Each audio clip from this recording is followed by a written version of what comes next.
a minha proteção, palavra, anúncio da salvação, que pelo coração transpassado de Maria, alcancemos o coração misericordioso de Jesus. Amém? Amém. Você pode sentar. A palavra de Deus que nós vamos meditar nessa noite é Mateus capítulo 25, do 31 ao 46. Então quem tem a palavra, Mateus capítulo 25, do 31 ao 46. E a palavra nos diz: o juízo final. Quando o Filho do Homem voltar na sua glória, e todos os anjos com ele, se sentará no seu trono glorioso. Todas as nações se reunirão diante dele, e ele separará uns dos outros, como o pastor separa as ovelhas dos cabritos. Colocará as ovelhas à sua direita e os cabritos à sua esquerda.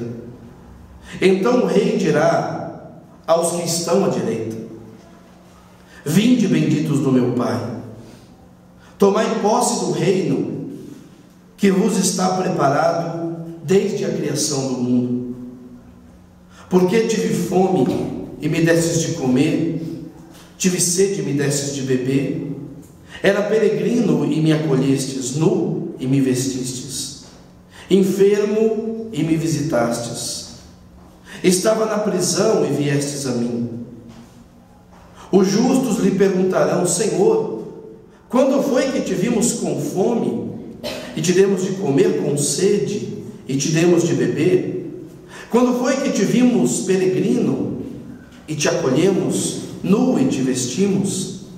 Quando foi que te vimos enfermo ou na prisão e te fomos visitar? Responderá o rei: em verdade eu vos declaro, todas as vezes que fizestes isso a um destes meus irmãos mais pequeninos, foi a mim mesmo que o fizestes. Ele se voltará em seguida para os da sua esquerda e lhes dirá: retirai-vos de mim, malditos, ide para o fogo eterno, destinado ao demônio e aos seus anjos. Porque tive fome e não me destes de comer, tive sede e não me destes de beber, era peregrino e não me acolhestes, nu e não me vestistes, enfermo e na prisão e não me visitastes. Também estes lhe perguntarão: Senhor, quando foi que te vimos com fome, com sede, peregrino, nu, enfermo, ou na prisão, e não te socorremos? E ele responderá: em verdade eu vos declaro, todas as vezes que deixastes de fazer isso a um destes pequeninos, foi a mim que o fizestes, que o deixastes de fazer. E estes irão para o castigo eterno, e os justos para a vida eterna. Palavra da salvação. Glória a vós, Senhor. O Senhor nos fala do juízo final. Juízo final que muitos dizem que não vai acontecer. Até mesmo teólogos, sacerdotes. Porque quando nós não entendemos a palavra com o olhar espiritual, a palavra se torna um livro comum, sem sentido.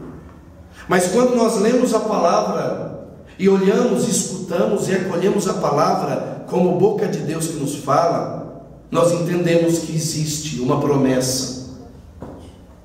Porque a palavra, ela tem a missão de preparar o coração de cada pessoa para o céu, para o eterno.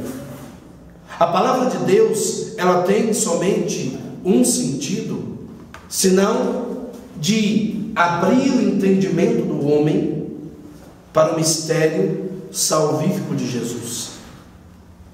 E é muito triste quando essa palavra, ela não é pregada com mistério.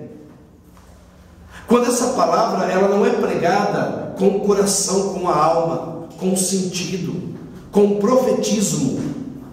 A palavra, ela não pode ser pregada sem o profetismo, sem a unção, sem a sabedoria, sem a profundidade do mistério que ela é.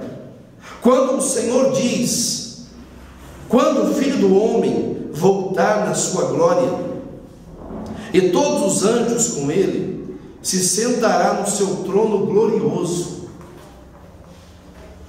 O Senhor, ele voltará para julgar todos os homens, porque ele subiu aos céus, e ele voltará. Talvez nós não o veremos glorioso aqui na terra, porque talvez vamos antes, mas o Senhor voltará. Isso é promessa da palavra. Ele virá e vai sentar no seu trono glorioso, porque Jesus é Senhor do céu e da terra. Ele é soberano a todas as coisas, criadas e não criadas, ou perdão, visíveis e invisíveis, senão eu ia cometer um erro. O Senhor, ele é soberano a tudo, aquilo que é visível e aquilo que não é visível. Muitas pessoas já me perguntaram por que Deus não destruiu o demônio. Porque Deus não destrói o que Ele cria. E Ele criou um anjo chamado Lúcifer, que significa anjo de luz, o anjo mais bonito do céu, aquele que Deus confiava o cuidado do céu. Mas ele, querendo ser como Deus, por isso que lá em Gênesis ele tenta Eva, ele perde o seu trono, ele perde a sua soberania na condição de anjo amado de Deus. E muitas vezes nós que não entendemos a glória de Jesus, que não entendemos que Ele é soberano a todas as coisas, nós nos rebaixamos a criaturas que não têm sentido. Nós nos rebaixamos a duvidar da glória de Deus, a duvidar que Deus é soberano a todas as coisas. E o Senhor vem dizer: Ele virá e sentará no trono glorioso, porque Ele é soberano, Ele é Deus, Ele tem um trono, Ele tem uma glória, Ele é Senhor. E tudo aquilo que nós, como homens e mulheres, pedirmos ao Senhor, se for vontade dEle, Ele fará. Por isso que quando nós, homens, entramos no estado de desequilíbrio, só Deus pode nos equilibrar. Por isso que muitas vezes nós sofremos, porque nós não confiamos a Deus as nossas batalhas. Eu não digo que nós devemos permanecer parados e colocar na mão de Deus, não. Nós temos que continuar andando, mas aos olhos daquele que é glorioso, daquele que está sentado no trono, e daquele que olha para cada um de nós. E que no final dos tempos, como diz a palavra, Ele vai voltar, e Ele vai separar, como o pastor separa as ovelhas dos cabritos. E eu dizia na missão, a ovelha, ela é aquele animal bonito, mas que não tem muita visão. Quem aqui já cuidou de ovelha, eu sei porque eu vi, e eu sei porque eu já ouvi falar. É a mesma coisa o cabrito. Ele também não é bom de visão. Mas tem duas diferenças entre a ovelha e o cabrito. A ovelha é um animal dócil ao seu dono, dócil ao seu pastor. Ele escuta a voz do pastor e obedece aquilo que o pastor dá como direção.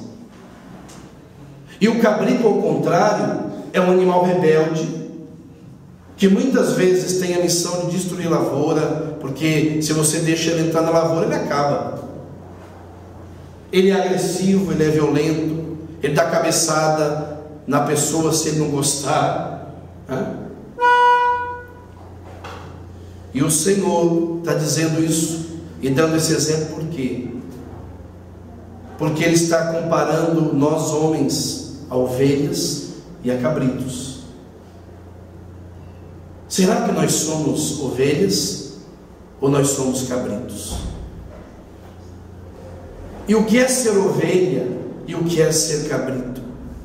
Ovelha é acreditar na voz do pastor. Ovelha é ouvir a voz do pastor e seguir os seus passos. E como que nós seguimos a voz do pastor? Vivendo a intimidade com a sua palavra, obedecendo ao magistério da igreja. Eu não posso ser cristão, católico, se eu não obedeço à palavra e também obedeço o magistério. Uma doutrina de 2014 anos, que foi escrita pelo Espírito Santo, no coração de cada santo padre, de cada cardeal, de cada bispo, que colaborou para escrever tudo aquilo que temos, por exemplo, no Catecismo da Igreja, no Código de Direito Canônico. E nós, humanos, queremos manipular essas direções divinas. Não é isso que está acontecendo hoje? O governo, por exemplo, quer manipular e dizer que aquilo que diz a igreja é ultrapassado. Será que nós somos ovelhas do aprisco do Senhor, ou nós ainda somos cabritos, que não entendemos o que diz a igreja? A igreja é muito clara. Irmãos, irmãs, se nós seguirmos a palavra de Deus, como o próprio Cristo diz aqui, que Ele vai olhar para o seu lado direito e vai dizer: vinde, benditos de meu Pai, tomai posse do reino que vos está preparado desde a criação do mundo. Deus já criou o paraíso, o céu para nós, desde o momento que Ele criou o mundo, e Ele está somente esperando a nossa decisão pelo céu. Agora, quem é que toma a decisão pelo céu? Aquele que faz a vontade de Deus, aquele que vive a vontade de Deus, aquele que morre para a sua vontade, aquele que assume a sua fragilidade, o seu pecado, e aquele que obedece a palavra, aquele que obedece à igreja. Agora, se o magistério da igreja diz, por exemplo, que é contra a lei natural, contra a vontade de Deus, a aprovação do aborto, quem somos nós, homens, para dizer que a igreja está errada? E aí fica uma pergunta: será que esses que querem e estão manipulando para poder aprovar essa lei, que veladamente já está aprovada, né? Infelizmente, porque se uma jovem ou uma esposa chegar na Rede SUS e dizer que teve intimidade com o esposo sem vontade dela, eles vão dar pelo dia seguinte, ou se a criança já estiver gerada, vão abortar. Isso já é comprovado, só é puxar a lei. E nós cristãos falamos que isso é normal? Não, não é normal. Porque será que esses que querem aprovar a lei do aborto gostariam que essa lei fosse aprovada antes de eles terem nascido? Quem garante que a mãe deles não pensaria também no aborto?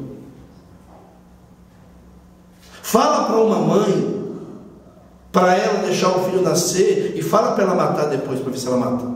Não mata. Porque não tem coisa mais importante que vem de Deus, que é o dom da vida. Gente, o que é esse mistério, onde a união de um homem com uma mulher, a união do espermatozoide com um óvulo, faz um homem e uma mulher nascer? Só Deus pode fazer isso. Só que Deus, na sua infinita misericórdia, Ele sempre quis usar de nós homens para gerar a sua imagem. É isso que me fascina.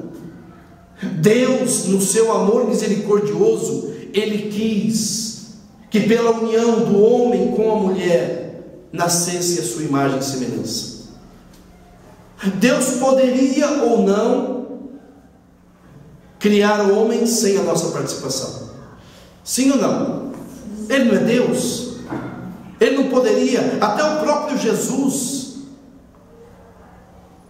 se fez presente no ventre materno. Até Jesus foi gerado de mulher. Deus poderia ou não de ter feito com que um homem aparecesse lá nas aldeias da terra de Jerusalém, na Galileia, seja lá onde fosse, um homem sábio, um homem que se dissesse filho de Deus? Poderia ou não? Não, mas Ele quis que tudo acontecesse da forma natural, como Ele quis. Então Ele se fez presente dentro do seio de uma mulher, não uma só mulher, ou uma qualquer mulher, mas a maior mulher da face da terra, que se chama Virgem Maria, nossa mãe, que muitos também querem rebaixá-la. Ele quis usar de uma mulher para gerar o seu filho, o nosso Salvador. E agora, a PL 122, que tem à frente o deputado Jean Williams, que ontem foi colocado num palanque da senhora Dilma, e a senhora Dilma, no final do discurso, disse para ele e para todos os jovens: eu vou, a partir do ano que vem, lutar pela criminalização da homofobia. Sabe o que isso significa? Que, por exemplo, eu não vou poder ler essa palavra aqui. Eu, como pregador, deixa eu ver se eu consigo achar aqui. Romanos 1, 25.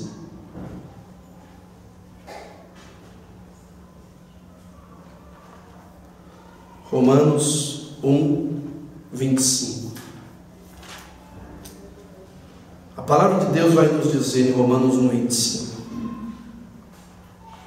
Vamos para o 24, que fica mais completo. Por isso Deus os entregou aos desejos dos seus corações, a imundície, de modo que desonraram entre si os próprios corpos, trocaram a verdade de Deus pela mentira, e adoraram e serviram a criatura em vez do Criador, que é bendito pelos séculos. Amém. Por isso Deus os entregou às paixões vergonhosas. As suas mulheres mudaram as relações naturais em vez das relações contra a lei natural.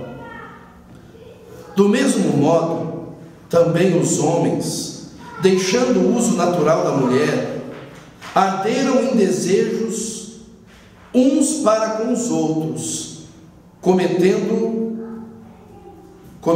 homens com homens a torpeza, e recebendo em seus corpos a paga dívida ao seu desvario. Como não se preocupassem em adquirir o conhecimento de Deus, Deus entregou-os aos sentimentos depravados, e daí o seu procedimento indigno são repletos de toda espécie de malícia, perversidade, cobiça, maldade, cheios de inveja, homicídio, contenda, engano, malignidade. São difamadores, caluniadores, inimigos de Deus, insolentes, soberbos, altivos, inventores de maldades, rebeldes contra os pais. São insensatos, desleais, sem coração, sem misericórdia, apesar de conhecerem o justo decreto de Deus, que considera digno de morte aqueles que fazem tais coisas. Não somente as praticam, como também aplaudem os que a cometem. Nós vamos ser proibidos de ler essa palavra, por exemplo, porque isso vai ser homofobia. E gravem o que eu estou falando, porque também está sendo gravado. E depois vocês podem puxar esse vídeo no YouTube.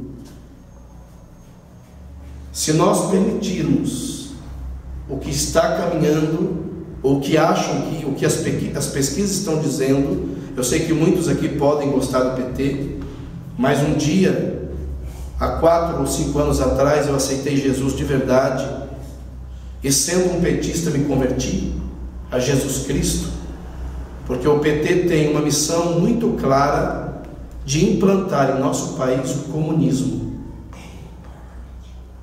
que tem uma missão de destruir a liberdade religiosa. E a religião, seja ela qual for, sem discriminação, ela tem uma missão, e principalmente a igreja cristã, de dar a cada homem o equilíbrio daquilo que é original, daquilo que diz a palavra.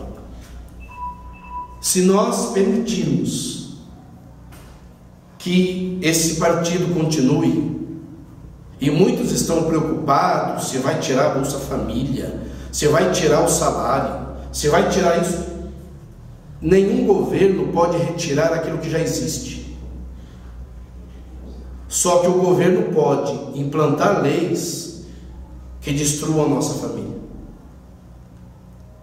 e que determinem para todo o país que homem com homem é família. Onde eu vi isso? Na palavra de Deus, que nós lemos agora, que os homens, tomados pelo seu próprio sentimento, se uniram homem com homem. Lá no começo falava que a mulher permitiu também que a lei natural da sexualidade fosse mudada, que nada mais é do que o sexo oral, anal e essas barbaridades que a gente sabe que tem casal que faz. Isso é terrível, porque nós não fomos criados para isso. Deus nos fez homem e mulher para ter a intimidade natural no órgão genital com o órgão genital, e todo o prazer que a própria igreja, no seu catecismo da igreja, diz que o casal pode ter sim o seu prazer, mas sem a depravação. E nós estamos achando que tudo está normal. E quando nós aceitamos esse tipo de pensamento, nós estamos nos tornando cabritos. E naturalmente, como terminou aqui essa palavra de Romanos, nós vamos ser pessoas insensatas, cheias de raiva, cheias de mágoa, cheias de rancor. Por quê? Porque nós vamos viver da carne, do prazer, somente daquilo que o mundo nos propõe. Se nós permitirmos que tudo continue como está, eu fazia essa reflexão hoje, nós vamos viver uma ditadura. Vocês já pensaram nisso? Hoje a Veja lançou uma revista que diz que tem na capa o senhor Lula e a senhora Dilma, dizendo que sabiam de tudo, né? As matérias da Veja vai dizer isso. A senhora Dilma já entrou no judiciário para proibir a divulgação da revista, só que foi negado, porque nós estamos num país, quem lembra disso? Com liberdade de expressão e liberdade de imprensa, ainda, hein? Se o senhor PT, o senhor Partido dos Trabalhadores continuar, nós vamos ser... Quem aqui viveu a ditadura? Eu só ouvi falar e li.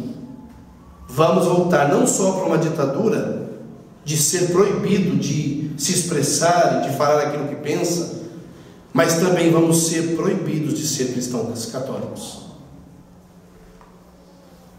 Porque uma mulher cristã, não vou recordar o nome dela agora, um dia estando próximo da senhora Dilma, falou para ela alguma coisa, e essa mulher disse assim: graças a Deus. Ela olhou para essa mulher e disse assim: nossa, você, uma jovem tão bonita, ainda acredita em Deus? Quem falou que Ele existe? Eu tenho lá o vídeo, eu posso trazer para vocês assistirem, ouvirem e assistirem. Nosso país está na mão desse tipo de gente. Reginaldo, então, o Aécio é o melhor? Não, é a única opção. O PSDB é bom? Não estou dizendo que é bom, é a única opção. Ou nós continuamos como estamos e caminhamos para uma ditadura, e eu não concluí o que eu estava dizendo, eu pensava hoje uma coisa muito séria. Nós estamos há 12 anos nas mãos do PT, que deu Bolsa Família, que melhorou isso, que melhorou aquilo, mas eu vou além do dinheirinho, eu vou além do dinheiro, eu vou na fé.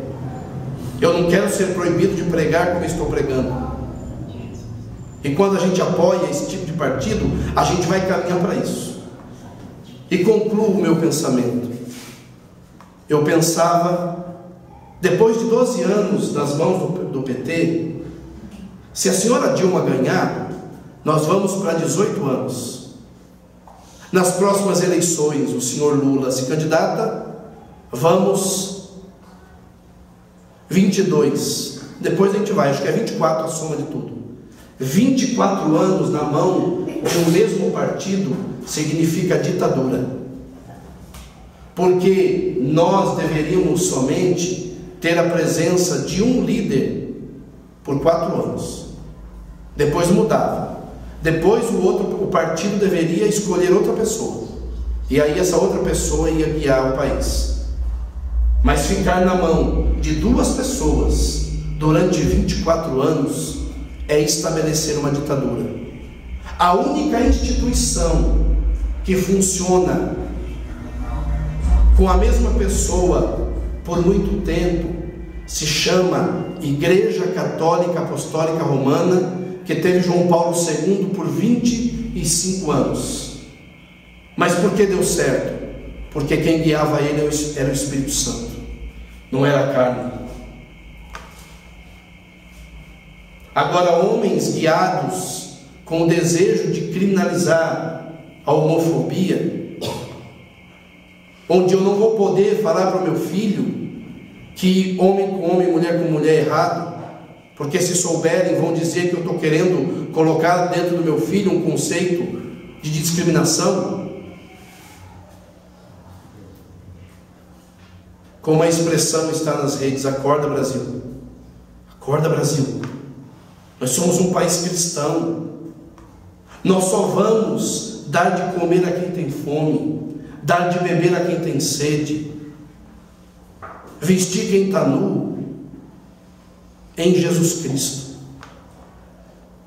Nós não conseguiremos fazer caridade por caridade, porque a única e verdadeira caridade vem do coração daquele que ama Jesus Cristo. O homem é incapaz de amar o outro homem por ele mesmo, por sua própria carne. Eu digo um amor eterno, um amor místico, um amor total. O homem não é capaz de amar o outro homem somente com a carne, porque aquele que ama somente na carne sempre quer do outro um retorno. Por que muitos casamentos se acabam? Porque o outro, quando o outro recebe, eu que dei penso que ele tem que me devolver. Por isso que muito casamento acaba, porque eu não entro no matrimônio para fazer o outro feliz, eu entro para ser feliz. E aquele que entende Jesus como Senhor, aquele que quer viver a palavra de Deus, quer fazer o outro feliz. O nosso país com todas as bênçãos que Ele tem, com toda a graça da água, que eu sei que está aí se acabando, mas que até então nós tínhamos uma bacia de água muito boa, uma terra que tudo planta dá, um povo trabalhador, nós deveríamos estar muito além do que nós estamos. Mas ninguém está preocupado com o roubo da Petrobras. Ninguém se preocupa, é normal. Todo mundo rouba mesmo. E que aquele que denunciou foi muito claro: 3% ia para o PT. O cara que se entregou falou 3% ia para o PT. Não, eu não estou sabendo de nada. Gente, como que eu estou na minha casa e o meu filho quebra um prato e eu não percebo que o prato quebrou? Quem aqui não percebe? Sim ou não? Só se você tiver muito prato, né? Mas é tão engraçado que quem quebra o prato normalmente não sabe guardar o prato quebrado, né? Não sabe jogar no lixo direito. E mãe que é mãe, e pai que é pai, que cuida de casa, de vez em quando vai no lixo jogar alguma coisa. Aí o filho não tem o pensamento da mãe de colocar dentro de uma caixinha de leite ou dentro de uma caixa, né? Pro nosso coletor de lixo, o nosso irmão lá que vem coletar, não se machucar. Aí a mãe chega no lixo e diz: quem quebrou o prato? Gente, como é que eu estou à frente de um governo? E o Lula disse isso, agora a senhora Dilma diz: não sei de nada. Como que eu não sei de nada se está saindo dos cofres, tudo? E entenda, gente, eu não estou vendo política, eu estou dizendo a verdade. Eu tenho que dizer: mas o padre não diz, problema dele. Eu não vivo por causa do padre, seja o nosso, seja qual for. Eu vivo pela igreja do Senhor. Eu vivo pelo exemplo do padre Paulo Ricardo, que fala a verdade. Eu vivo o exemplo do padre Rodrigo Maria, que fala a verdade. Eu vivo o exemplo do professor Felipe Aquino, que fala a verdade. Eu não estou preso com nenhum partido, graças a Deus. Eu não sou PSDB. Eu não amo o Aécio. Ele tem sujeira como os outros têm, só que os outros estão no governo e têm pensamentos contrários a nós, principalmente a nós cristãos. Então, o verdadeiro amor daquilo que diz essa palavra só vai acontecer em Jesus. Nada de bom que foi feito ao longo desses anos foi caridade, gente. É obrigação. O pai e a mãe, quando saem para trabalhar, para trazer o alimento para dentro de casa, é ou não é uma obrigação? Pelo chamado que nós escolhemos. Quem escolheu ser pai e mãe e que gerou filhos, tem que alimentar o filho, tem que ensiná-los, tem que levá-los para a escola. É a nossa missão. Quando eu trago o alimento para dentro de casa, eu não estou fazendo caridade, eu estou fazendo o que eu tenho que fazer. Quando o governo melhora algo na cidade, no estado, no país, não é caridade, é obrigação, porque eles estão lá para isso. E eu termino essa palavra, como Jesus diz aqui, que no final, aqueles que entenderam e se deixaram ser ovelhas, vão ir para aquele lugar que foi preparado, que é o céu. Ao contrário, aqueles que viveram como cabritos, vão viver o castigo eterno. E tem uma palavra de Deus que diz: feliz a nação cujo Deus é o Senhor. E eu trago uma da minha própria autoria: infeliz é a nação onde Jesus não é Senhor. Infeliz a nação onde os cristãos ficam calados e permitem que as leis rejam contra o inocente que está no útero. Infeliz a nação, infeliz o cristão que fica calado e permite que as leis do seu país matem crianças que estão dentro do ventre. sem nenhuma culpa, mortos por pessoas que já têm inteligência. Dizia Dom Helder Câmara, né? Aqueles que querem apoiar o aborto já nasceram. Eu não posso ir contra, e aqui o Senhor diz claramente, aquele que é fraco, que é pequeno, eu tenho que fazer como Jesus, acolher. Será que eu acolho o pequeno? Será que eu acolho o frágil? E eu digo isso com juízo de causa, e vocês aqui alguns sabem, eu ia ser abortado,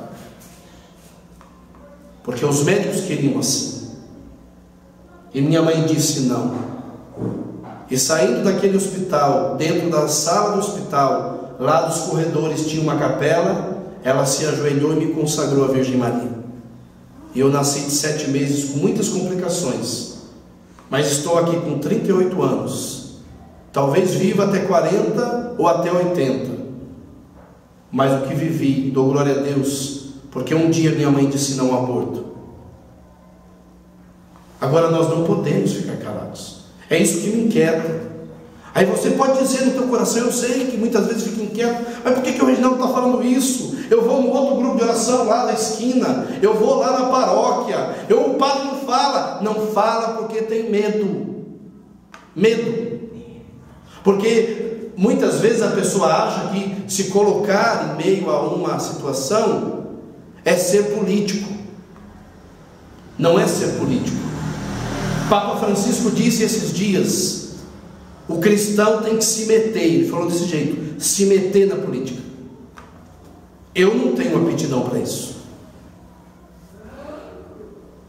mas também muitos homens são escolhidos e mulheres cristãs para estarem lá, e tem muitos irmãos da igreja protestante, a qual eu aplaudo, que estão lá defendendo a vida, junto com Eros Biodini e com outros deputados católicos, homens que foram perseguidos, estão lutando pela vida, contra o aborto, contra essas leis aí da homofobia.